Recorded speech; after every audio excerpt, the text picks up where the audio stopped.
Okay, so as promised, I am back, not yet ready to start Shiram on Gemara. We'll start that again after Sukkot, God willing.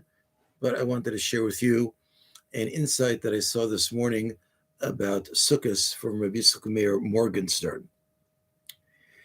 He begins by explaining that the Sukkah is an aspect of Mashiach ben David, the Mashiach from the house of David. Whereas he says that the Lulav and the other species that come along with the Lulav, they're an aspect of Mashiach ben Yosef. Now, right now is not the time to get into a long exposition about what Mashiach ben David and Mashiach ben Yosef each symbolize. However, he wants to explain that Kabbalistically, the Sukkah being Mashiach ben David, like we say in our benching in the grace after meals on Sukkot, Harachaman hu yakim lanu es Sukkos David hanofales. We ask Hashem to reconstruct the Sukkah of David that is falling down. So we see that there is a connection between Sukkah and David HaMelech and King David. Kabbalistically, David HaMelech is symbolized by the Sphira of Malchus. And again, without getting into a long exposition of what Malchus is, the lowest of the 10 Spheros, but Malchus is basically a repository.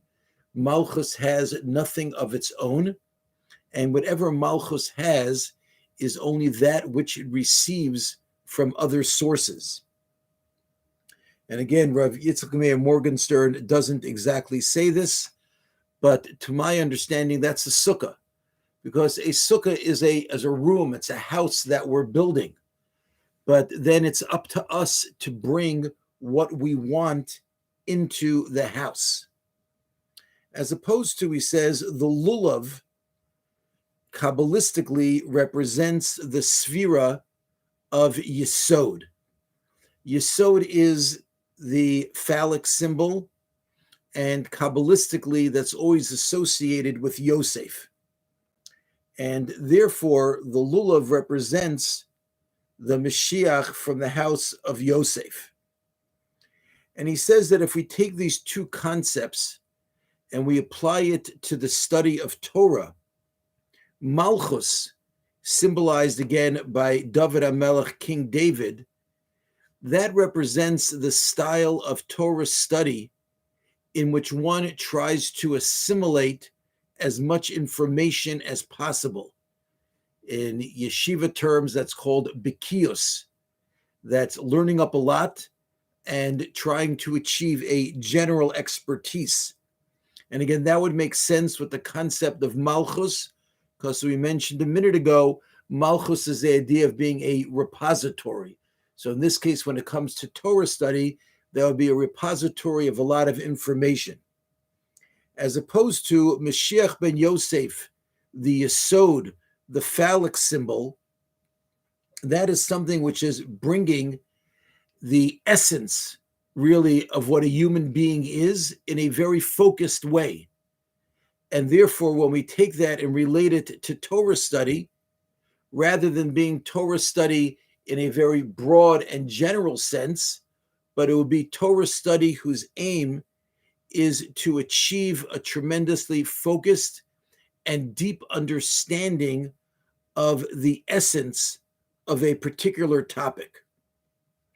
And Rav Morgenstern goes on to explain that the idea, it's brought down by the Kabbalistic works, that we should take our lulav into the sukkah, that rather than being focused, there are sometimes people at different times, or different people are those more of the Mashiach ben David style, in which their style of learning is the broad-based style of learning. And other people have the style of the more focused and the deeper learning. And he says the idea on Sukkot of bringing your lulav into the sukkah is the idea that on Sukkot, a person should mix the two of them. He should have a balance between learning broadly and learning deeply. and not just be focused on one style any more than the other. He says there's a Gemara actually in Maseches Sukkah, which talks about the fact of the danger that comes to Mashiach ben Yosef during the battle of Gog uMagog. The battle of Gog uMagog is the battle at the end of days. And it says over there that Mashiach ben Yosef is in terrible danger. And essentially Mashiach ben David, through his tefillos, through his prayers, rescues Mashiach ben Yosef. And he says that, bringing it over to the concept as we've been discussing it, is that if somebody is only focused on his study, rather than being broadly, but being very deep, and only focused on getting the essence of what he's learning, he's looking for the deepest and the greatest lights of the learning, but not getting a broadly based, balanced approach to learning, that puts the person into tremendous danger. He doesn't explain exactly what the danger is. I suspect that maybe some part of the danger is that there could be a tendency for those people who completely focus on getting into the deepest depth, that there may be a bit of a tendency of of sort of like becoming a little bit full of themselves because they feel they've gotten to the truth and to the essence. So maybe that's why he's saying there's a danger that has to be balanced out. Just in general, as we know physically, the phallic symbol is something that is extremely vulnerable and sensitive. And therefore, in the same way, learning, which is that style, a learning of just getting to the essence, is something which is much more sensitive and vulnerable than a learning that is a more broadly based learning.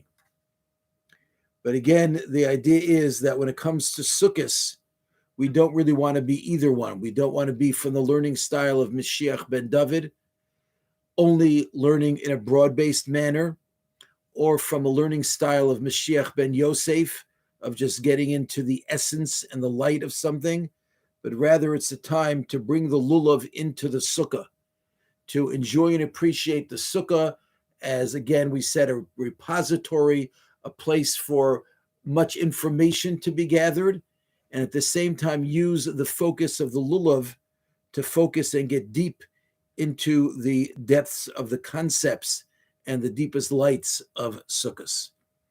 Thank you very much for listening.